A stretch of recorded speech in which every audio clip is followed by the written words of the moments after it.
চীনকে বাদ দিয়ে রোহিঙ্গা ইস্যু আমার মনে হয় না রোহিঙ্গা ইস্যুটা সমাধান হবে। চায়না এবং মায়ানমার অ্যান্ড বাংলাদেশ, এইটাই তিনটা। আর যে করিডোরের প্রস্তাবটা চীন সরকার দিলেন, এইটা কি আমরা ম্যানিপুলেট করতে পারি? বেকারত্বই কিন্তু আমাদের সবচেয়ে বড় সমস্যা।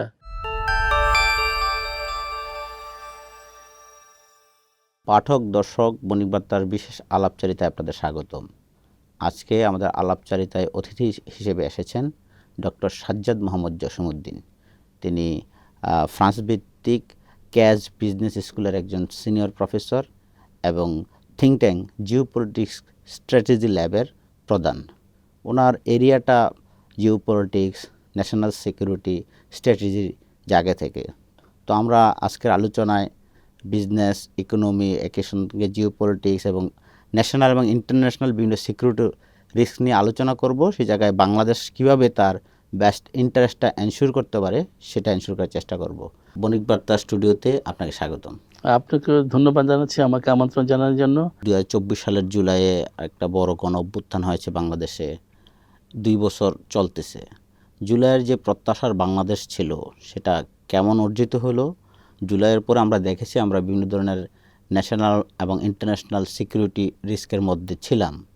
এখন 2 বছর পেরিয়ে আমাদের বাংলাদেশের ন্যাশনাল এবং ইন্টারন্যাশনাল জায়গা থেকে আমাদের সিকিউরিটি রিস্ক কোনগুলা আপনার দৃষ্টিতে? আচ্ছা, প্রথমে বলে নিচ্ছি যে জুলাই অভ্যুত্থানের পর একটা সফল কাম হয়েছে একদিক থেকে, যেটা মোটামুটি বলা যায় নিরপেক্ষ একটা নির্বাচন হয়েছে।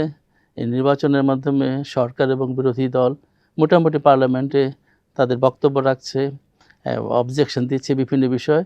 It's going very well, that is great thing for our country. জনগণ দেখছে, যেটা আমরা দেখেছিলাম অতীতে নির্বাচনের পরপরই হরতাল হতো, নির্বাচনের পরপরই একটা অ্যাকশন ওরিয়েন্টেড একটা বিশৃঙ্খলা পরিবেশ ক্রিয়েট করার একটা হুমকি দেওয়া হতো। বর্তমানে এটা নাই, মোটামুটি আন্ডারস্ট্যান্ডিংয়ের মাধ্যমে সরকারি দল, বিরোধী দল তাদের আচরণ দেখাচ্ছে। এটা খুবই ভালো, ভবিষ্যতের জন্য, পরবর্তী জেনারেশনের জন্য এটা শিক্ষণীয়।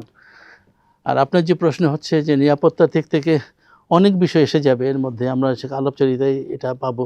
বাংলাদেশের জ্বালানি নিরাপত্তার কথা কিছুদিন আগে বণিক বার্তায় আয়োজন করেছিল। সব নিরাপত্তা নিয়ে আমরা আলাপ করব।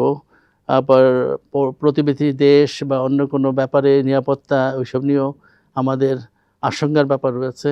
বাংলাদেশকে বর্তমান সরকার এবং জনগণকে খুব ধীরে স্থিরে আস্তে আস্তে বাংলাদেশের নিরাপত্তার বিষয়গুলোকে বুঝতে হবে এবং আইডেন্টিফাই করতে হবে এবং সমাধানের চেষ্টা করতে হবে খুব স্লোলি। এইসব ব্যাপারগুলো দ্রুততার সাথে করার কোনো অবকাশ নেই। জাতীয় নিরাপত্তা উপদেষ্টা যে পদটা, এটা হেনরি কিসিঞ্জার বলা যায় পপুলার করেছে যুক্তরাষ্ট্রে। তো তারপর আমরা দেখতেছি ভারতে অজিত দোভাল এই পদটাকে গ্লোরিফাই করেছে। তো আপনি মনে হয় one of the very earliest scholar যে জাতীয় নিরাপত্তা উপদেষ্টা বা ন্যাশনাল সিকিউরিটি অ্যাডভাইজার নিয়ে লেখালেখি করেছেন, কথা বলেছেন। Why national security adviser important for a nation? বাংলাদেশের জন্য যে জাতীয় নিরাপত্তা উপদেষ্টা পজিশনটা খুবই গুরুত্বপূর্ণ। যখনই আওয়ামী সরকারের পতন ঘটলো, তারপর নিরপেক্ষ একটা তত্ত্বাবধায়ক সে এলেন, তখন আমার মাথায় কাজ করছিল যে আর নতুন কি দেওয়া যায় জাতিকে, আইডিয়ার দিক থেকে, থট প্রসেসের দিক থেকে। তখন আমি দেখলাম যে তখন অজিত দোভাল আমার মাথায় চলে এসেছে, টু বি অনেস্ট। তখন তো অজিত দোভালের কথা অনেক বেশি আসতো। আমাদের এক্স প্রাইম মিনিস্টার ভারতে গিয়েছেন, ওনার সাথে অজিত দোভাল দেখা করেছেন, এসব বিরাট ব্যাপার চলছিল। এবং বাংলাদেশের অজিত দোভাল নামটাও ভারতীয় প্রধানমন্ত্রী মোদি সাহেবের সাথে একই সাথে এই নামটা, ওনার নামটা আসছিল। তখন বললাম আমাদের দেশে এরকম একটা পজিশনের দরকার। অজিত দোভাল আমার দেশের প্রতিদ্বন্দ্বী হতে পারে, but as a man he is very smart. আমি এইভাবেই কথা বলি, very smart person, very intelligent for his countries interest. So আমার কান্ট্রির ইন্টারেস্টের জন্য এরকমই একটা লোক দরকার। ওই লোক পেতে গেলে আগে তো প্রসেস করতে হবে, পজিশনটা ক্রিয়েট করতে হবে। ওই দিক থেকেই আমি চিন্তা করেছি যে জাতীয় নিরাপত্তা উপদেষ্টা আমাকে একটা পদ তৈরি করা হোক। কিন্তু national security adviser may not be the military person. এই কথা যখন আমি ডিবেটে বললাম, বিভিন্ন জন ফোনে আমার আলাপ করে স্যার এটা বলে, তখন আমাকে কেউ কেউ আইডিয়া আর স্যার এর উপরে একটা রাখেন। তখন আমি দ্বিতীয়বার মানে আপনার পত্রিকাতে এবং বিজনেস স্ট্যান্ডার্ডে লিখলাম যে দুইভাবে দেখালাম যে defence adviser is different role, national security has a something more than the defence adviser. আমাদের প্রথম জাতীয় নিরাপত্তা উপদেষ্টা ডক্টর খলিলুর রহমান হলেন। ডক্টর খলিলুর রহমানের যদি এক দুইটা অ্যাচিভমেন্টের কথা বলেন জাতীয় নিরাপত্তা উপদেষ্টার, যে কোনটা ভালো অ্যাচিভমেন্ট বলা যায়। ইভেন তার কেউ যদি ফেইলিয়ারের কথা বলেন, তাকে নিয়ে অনেক সমালোচনা আছে। সে ইন্টারিম গভর্নমেন্টের অ্যাডভাইজার ছিল, সেখান থেকে আবার দেখা গেছে যে এখন নির্বাচিত সরকারের পররাষ্ট্রমন্ত্রী, সর্বশেষ এখন জাতিসংঘ সাধারণ পরিষদের সভাপতি হচ্ছেন। তো ওভারঅল খলিলুর রহমানের মূল্যায়নটা আপনি কীভাবে করবেন, তার সাফল্য ব্যর্থতা যদি অ্যানালাইজ করেন? না, প্রথমে let me take the opportunity যে ওনাই একটা আমাদের বাংলাদেশের জন্য অ্যাসেম্বলিতে প্রেসিডেন্ট হওয়ার সুযোগ পেয়েছেন। রিয়েলি এটা আমাদের বাংলাদেশের জন্য, ওনার জন্য যেমন সফলতা এবং বাংলাদেশের জন্য এটা সফলতা। সেই জন্য ওনাকে আমি কংগ্রেচুলেট করছি আপনার এই অনুষ্ঠানের মাধ্যমে। আবার খলিলুর রহমান সাহেবকে যখন আমি এই যে প্রশ্নটা আপনি করলেন, ডিপ্লোম্যাট হিসেবে he is very successful, no doubt about that. উনি ফার্স্ট ক্লাস ফার্স্ট, আমার মতোই ফার্স্ট ক্লাস ফার্স্ট পাওয়া একজন মানুষ। আমি বুঝি ফার্স্ট ক্লাস ফার্স্ট কী জিনিস, যে আমি নিজেও আপনাদের দোয়ায়, বাপ মার দোয়ায় এই পর্যায়ে এসেছি। কিন্তু উনি ডিপ্লোম্যাট হিসেবে যত আমি বলব মোর সফল, এবং ওনাকে যে অ্যাডেড রোলটা তখন দিয়েছে ওই যে high representative Rohingya issue, that is the best option which could play role. But national সিকিউরিটিতে ব্যাপারে উনি চেষ্টা করেছেন, তবে তেমন কোনো সফলতার সুযোগ পেয়েছেন কিনা সেটাও প্রশ্নবিদ্ধ। আবার উনি ততটা পেরেছেন কিনা সে ব্যাপারেও প্রশ্ন রয়ে গিয়েছে। আমরা তো ইন্টারিম গভর্নমেন্টে দেখলাম ডক্টর ইউনূসের আমন্ত্রণে জাতিসংঘ মহাসচিব অ্যান্টোনিও গুতেরেস আসলেন। তারপর আপনি যেমন হাই রিপ্রেজেন্টেটিভ ছিলেন খলিলুর রহমান রোহিঙ্গা ইস্যুতে। কিন্তু গত 2 বছর তো আমরা একটা রোহিঙ্গা প্রত্যাবাসন দেখলাম না, আর রোহিঙ্গা ইস্যু তো তেমন অগ্রসর হয়নি বলা যায়। কারণ যখন অ্যান্টোনিও গুতেরেস আসছিলেন যে পরের ঈদে আপনারা দেশে ঈদ করবেন, কিন্তু সেই ডক্টর ইউনূস এবং অ্যান্টোনিও গুতেরেসের স্বপ্ন কিন্তু পূরণ হয় নাই। আমরা রোহিঙ্গা প্রত্যাবাসন কেন করতে পারলাম না, কিন্তু আমি কিন্তু ওনার ওই বক্তব্যের বিরোধিতা করেছি। উনি যখন বলেছিলেন চিটংয়ের ভাষায় বললেন যে পরের বছর গিয়ে আপনার ঈদ করবেন, আমি এটাকে অনেক প্রসিডিউসে অনেক ব্যাপারে আমার দ্বিমত ছিল প্রথম থেকেই। অনেক ব্যাপারে, একটা ব্যাপার আমেরিকান ওই যে বাণিজ্য ব্যাপারটা আসবে একটু পরেই, কিন্তু আমার কিন্তু দ্বিমত ছিল। আমি স্ট্রেট কাট বলে দিয়েছি যে এটা সম্ভব না। সম্ভব না এই কারণে, চীনকে বাদ দিয়ে রোহিঙ্গা ইস্যু আমার মতে, আমি সামান্য মানুষ, মনে হয় না রোহিঙ্গা ইস্যুটা সমাধান হতে পারে। এখানে আমেরিকার একটা রোল থাকে। আমি বারবার এক কথা বলি, আমেরিকা জানে আমরা কী করছি। এটা we know, you know that we cannot do anything which is not under American radar. So কিন্তু রোহিঙ্গা ইস্যুর ব্যাপারে চায়নাকে নিয়ে মায়ানমারকে বুঝিয়ে, আমি গত টকশোতে বলেছিলাম যে ওইটাকে নিয়েই ওই স্ট্র্যাটেজিটা ফলো করতে হবে, যে মায়ানমারকে on board, mentor or will be China, and we got to get the solution of Rohingya. But we will tell everything we are doing to American establishment, it is for the betterment of Bangladesh. ওই সময় আরেকটা আলাপ হচ্ছিল যে Arakan বা রাখাইনের সঙ্গে corridor হবে, এটা নিয়ে অনেক আলোচনা সমালোচনা হচ্ছে, সেটা এগুলো না কেন? ওটা আমি যেটাকে দেখছি এটা একটা আমেরিকান একটা হয়তো plan A plan B involve ছিল, যেটা নিউট্রাল গভর্নমেন্ট তত্ত্বাবধায়ক গভর্নমেন্ট থেকে করতে চেয়েছিল। এবং আমি তো যেটা বলি 2 ঘন্টা বাংলাদেশের পেপার, ইউটিউব আমি দেখি, ফ্রান্সে থাকি আর লন্ডনে থাকি, ইউকেতে থাকি। কিন্তু ওটা আমার কাছে মনে হয়েছে যেটা আমাদের দেশপ্রেমিক সেনাবাহিনী played a great role tacitly behind the scene. So we don't go for any kind of confrontation with Myanmar military. সেই জন্য আমার মনে হয়, আমি বলবো এই রোলটা, আমার অবজারভেশন, মানুষের সাথে কথা বলে যেটা বুঝেছি, যে আমাদের দেশপ্রেমিক সেনাবাহিনী গুড রোল প্লে করেছে এই ব্যাপারে, যাতে আমরা we don't go into it, we don't engage militarily against Arakan army, and which will definitely মায়ানমারকে অবশ্যই they will interact, they will react, and eventually China we might intervene in a way, because China will take the side of Myanmar, no doubt about that.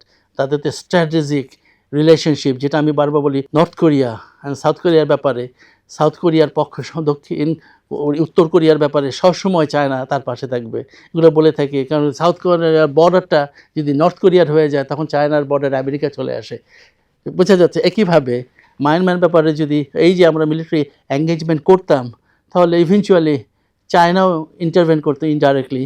এতে করে বাংলাদেশে চায়নার মধ্যে যে সম্পর্কটা, ঐতিহাসিক সম্পর্ক রয়েছে, সেটাতে একটা ধরনের আশঙ্কা দেখা দিত চির ধরার। ডক্টর ইউনূস নেতৃত্বাধীন ইন্টারিম গভর্নমেন্টের একেবারে শেষ দিনগুলোতে বা নির্বাচনের কয়েকদিন আগে যুক্তরাষ্ট্রের সঙ্গে একটা চুক্তি হলো। এটা একবার নির্বাচনের কয়েকদিন আগে এটা করতে হলো কেন? যেখানে সামনে নির্বাচন আসছে, নির্বাচিত সরকার আসতেছে, এই অনেকে ফিশি ডিল মনে করতেছেন। আপনি এটাকে কিভাবে রিড করতেছেন? যুক্তরাষ্ট্রের সঙ্গে বাংলাদেশের যে পুরোপুরি ছেড়ে দেওয়া উচিত ছিল বর্তমান যে বিএনপি গভর্নমেন্ট আছে তাদের উপরে ছেড়ে দেয়। যদি আমার মধ্যে অনেস্টি থাকে, আমি যে দেশকে ভালোবাসি, দেশের বোধ থেকে থাকে আমার মধ্যে, আমার মনে হয় এটা আমি বা আপনি করতেন না। এখন maybe it is a part of dealings, they were compelled to do, time will say. As আমি শিক্ষক, আমি গবেষক, আমার তো বলার স্বাধীনতা আছে, সুযোগ আছে। আমি এটাই বলবো হয়তো বা they were compelled to do it, এবং এটা করা ঠিক হয় নাই। আমি তখনও বলেছি, উনি যখন ক্ষমতায় ছিলেন তত্ত্বাবধায়ক প্রফেসর ইউনূস, আমি তখনও লিখেছি, উনি তখনও ক্ষমতায় লিখেছি, ইট ইজ টু মাচ, এটা করা ঠিক হয়নি। এবং এটা বর্তমান সরকার, তখন বলছি বিএনপি সরকার যে ক্ষমতা আসে তাদেরকে বেকায়দায় ফেলবে, এবং এটাকে বেকায়দায় ফেলা হয়েছে। তবে এর সলিউশনটা আমি এই সুযোগে বলে দিতে চাই, গভর্নমেন্ট যদি চায়, গভর্নমেন্ট যদি জনগণের আশা পূরণ করতে চায়, তাহলে government can take an initiative, opposition could play great role to come up with their crystal clear statement যে আমরা এটা রিভিউ চাই। এটা রিভিউ চাই যদি দাবি করে, জনগণ যদি দাবি করে, বিরোধী শিবিরে যারা তারা যদি দাবি করে, গভর্নমেন্টের তো সদিচ্ছা আছেই, কেন তার তো একটা গভর্নমেন্টে থাকলে তো সব কিছু বলা যায় না, করা যায় না, এদের লিমিটেশন আছে গভর্নমেন্টের। গভর্নমেন্ট ওই সুযোগটা নিয়ে could ask for reviewing this agreement and বলবে, ওই যে আমেরিকা অবশ্যই বুঝবে যখন ম্যানুভারিং, আমেরিকা বুঝবে যে পিপুলের প্রেশার আছে, তারপর জনগণের বিরোধী দলগুলোর প্রেশার আছে, অতএব government going to review. And তারা কিন্তু আমেরিকা যারা সেন্সিবল, আমেরিকা তখন রিভিউ করতে বাধ্য হবে, প্রেসিডেন্ট ডোনাল্ড ট্রাম্প থাকুক বা না থাকুক। এটা আমেরিকান তো state department will take it differently, okay pressure is coming within the country, so we got to review it, এবং ওইভাবে একটা সলিউশন আসতে পারে।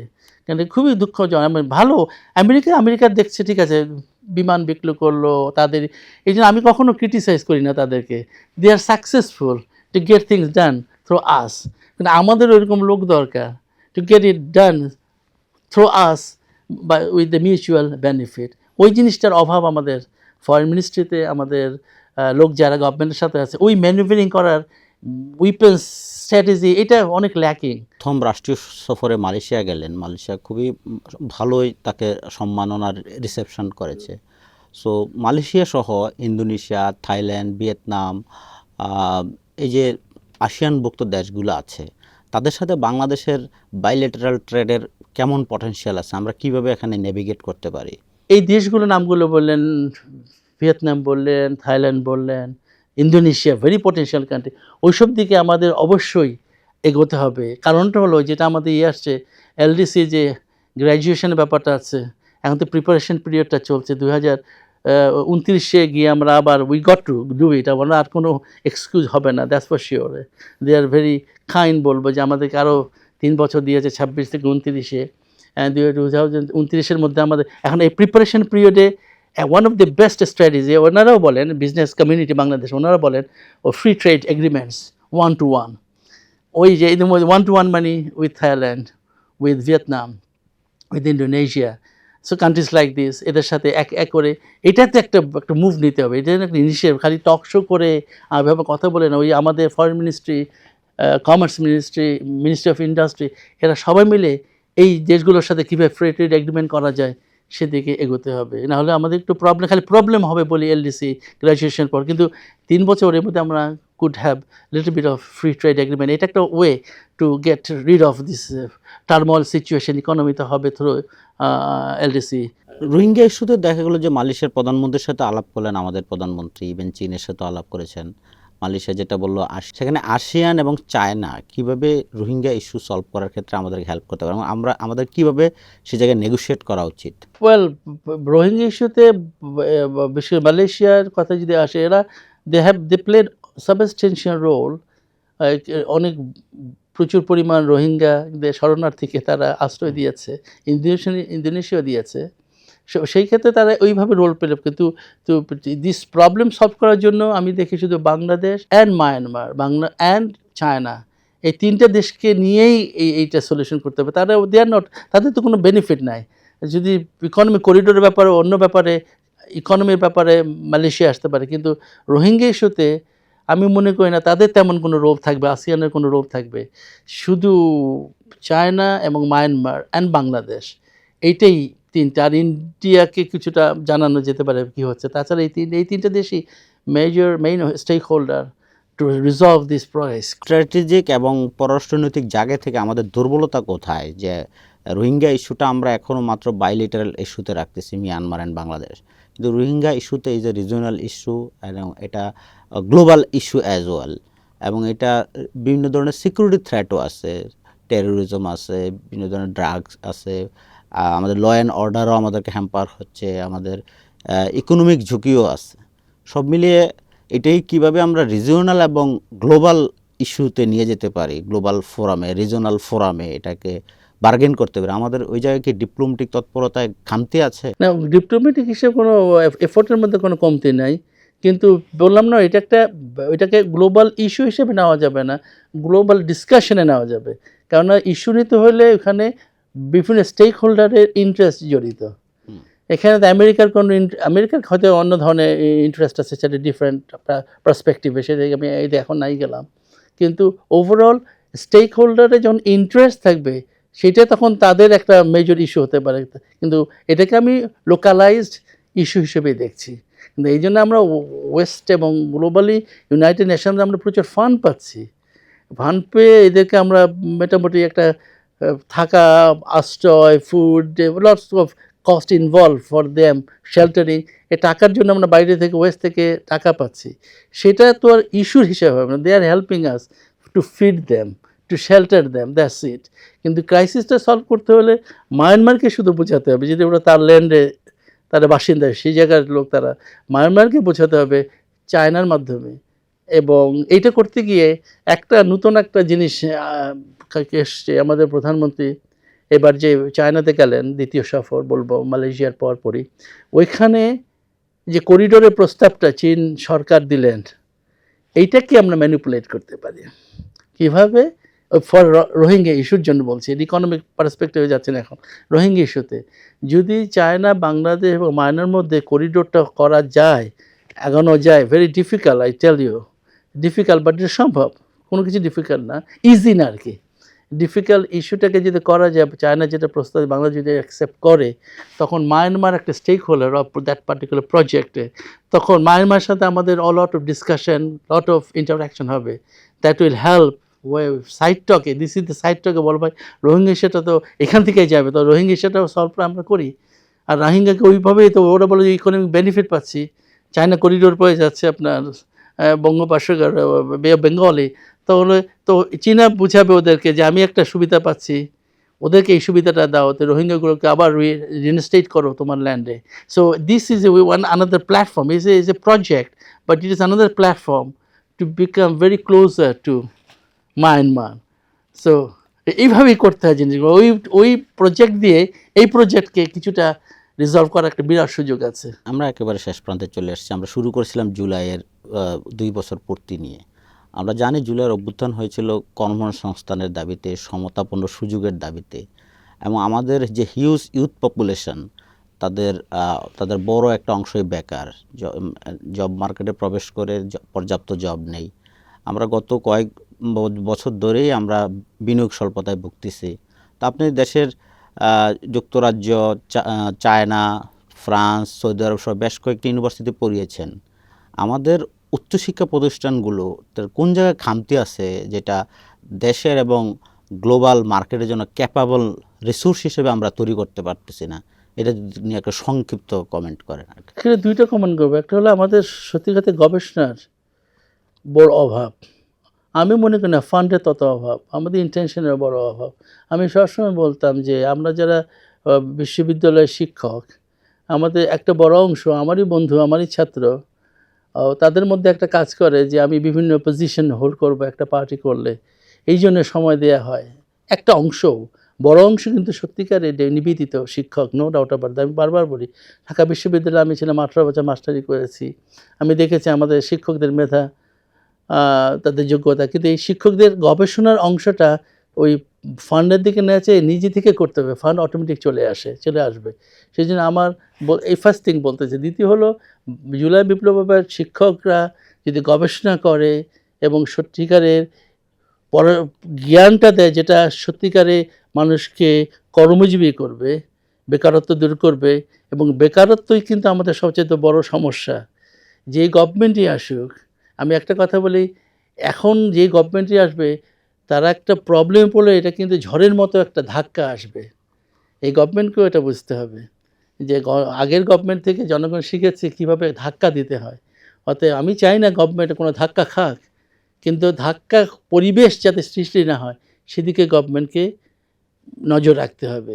এবং যে শিক্ষকদের বড় দাবি, জুলাই বিপ্লবে ছাত্রদের বড় অবদান ছিল, অবশ্যই আমরা প্রশংসা করি ছাত্রদেরকে, কিন্তু আমি আবার এই সুযোগটা নিচ্ছি, ছাত্ররা মবিংয়ের যে একটা কালচার একটা বলা হয়, যদিও না হয়, ছাত্রদের চিন্তা করবে what we are doing against something whether that is turning into mob culture.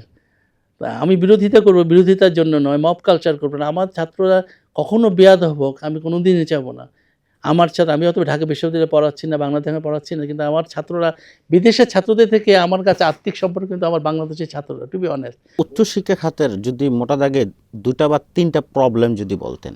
শিক্ষা খাতের প্রবলেমটা হলো ওই যে শিক্ষকরা পড়াবার ক্ষেত্রে যা পড়াচ্ছে শুধু বইয়ের মধ্যে সীমাবদ্ধ না রেখে বাস্তব বিষয়গুলোকে সামনে এনে পড়াতে হবে, যাতে ওরা দেখতে পাচ্ছে কী করছে। আমি জিও পলিটিক্স পড়াই, আমি সঙ্গে সঙ্গে ওদেরকে নিয়ে যাচ্ছি, ইউটিউব ইউজ করে নিয়ে যাচ্ছি ইরানে, নিয়ে যাচ্ছি ইসরায়েলে, আমি নিয়ে যাচ্ছি গাজাতে, নিয়ে যাচ্ছি সুদানে, নিয়ে যাচ্ছি ইউক্রেনে, নিয়ে যাচ্ছি রাশিয়াতে। ওরা তখনই যা পড়ছে তাই দেখছে, তারপর তো ওরা সলিউশন দিচ্ছে। পড়ার মধ্যে ছাত্রদেরকে ওয়ান ওয়ে টিচিং না হয়ে it got to be two way. ছাত্রদেরকে ডিবেটিংয়ের সুযোগ দেবে, পড়ার মধ্যে ডিবেটিং করার সুযোগ দিতে হবে ক্লাসের মধ্যে। ওই 45 মিনিট পড়ার মধ্যে বলবো 15-20 মিনিট ছাত্ররা কথা বলবে, এতে করে ওদের মেধা চর্চা হবে। ওরা কি আসলে আমি যা পড়াচ্ছি তা বুঝতে পারছে কিনা, আমি যে সমস্যার কথা বলছি সেই সমস্যা ওরা বুঝতে পারছে কিনা, এবং ওরাও সমাধান দিতে পারছে কিনা, সেইভাবে পড়ার ব্যবস্থা করতে হবে। আর শিক্ষকদেরকে বড় যে গবেষণা করতে হবে, মনে রাখতে হবে যে আমার গুগল সাইটেশন আছে কিনা। আমাদের ইউরোপে এখন পিএইচডি কিন্তু 3 পেপার্স পিএইচডি বলে। শুনতে অনেকভাবে কী বলেন, 3 পেপার পিএইচডি, পিএইচডি থিসিস লিখেছে, ডিফেন্স দিতে পারছে না যতদিন পর্যন্ত 3টে পেপার তার পাবলিশ না হচ্ছে। আর আমি আমার ছোট যারা আছে শিক্ষক হয়েছে, পিএইচডি করেছে, এটা ওই প্রফেশনাল ইউনিভার্সিটি অফ বাংলাদেশ, আমি ওদের সাথে একটু ইনভলভ, কারণ আমি তাদের কাউকে ভালো মতো চিনি, বড় ধরনের ডিন, ভাইস চ্যান্সেলর পার্সোনালি চিনি। তো আমার কথা হলো, এটা প্রফেশনাল ইউনিভার্সিটি অফ বাংলাদেশ হোক আর ঢাকা ইউনিভার্সিটি হোক, ভারত থেকেও পিএইচডি করে আসুক, অনেক বড় একটা অংশ করে আসে, কাছেরগুলো বললাম। ওই পিএইচডি করার পরে ও 3 পেপার্স পিএইচডি বলি আমরা, defence, you will not get chance to have a defence until and unless you have published or you paper have been accepted to publish. এইটা যদি আপনি চাপ দেন, এতে করে টিচারদের অটোমেটিক্যালি পাবলিকেশনটা তার ওই আমাদের website, management website, international business website যেটা আছে আমাদের ইউনিভার্সিটি, অন্য ইউনিভার্সিটি, তখন টিচারের প্রোফাইলের মধ্যে ক্লিক করলে তার লিস্ট থাকতে হবে। এতে করে তাদের মধ্যে এইটা একটা বিপ্লব। খালি সব রাস্তায় গিয়ে বিপ্লব না, এটাও একটা বিপ্লব, এটাও একটা চেঞ্জ। আমরা এই আশাবাদ নিয়ে শেষ করছি। বণিক বার্তা আলাপচারিতায় সময় দেওয়ার জন্য ডক্টর সাজ্জাদ জসিমউদ্দিন, আপনাকে অনেক ধন্যবাদ। আপনাকেও ধন্যবাদ।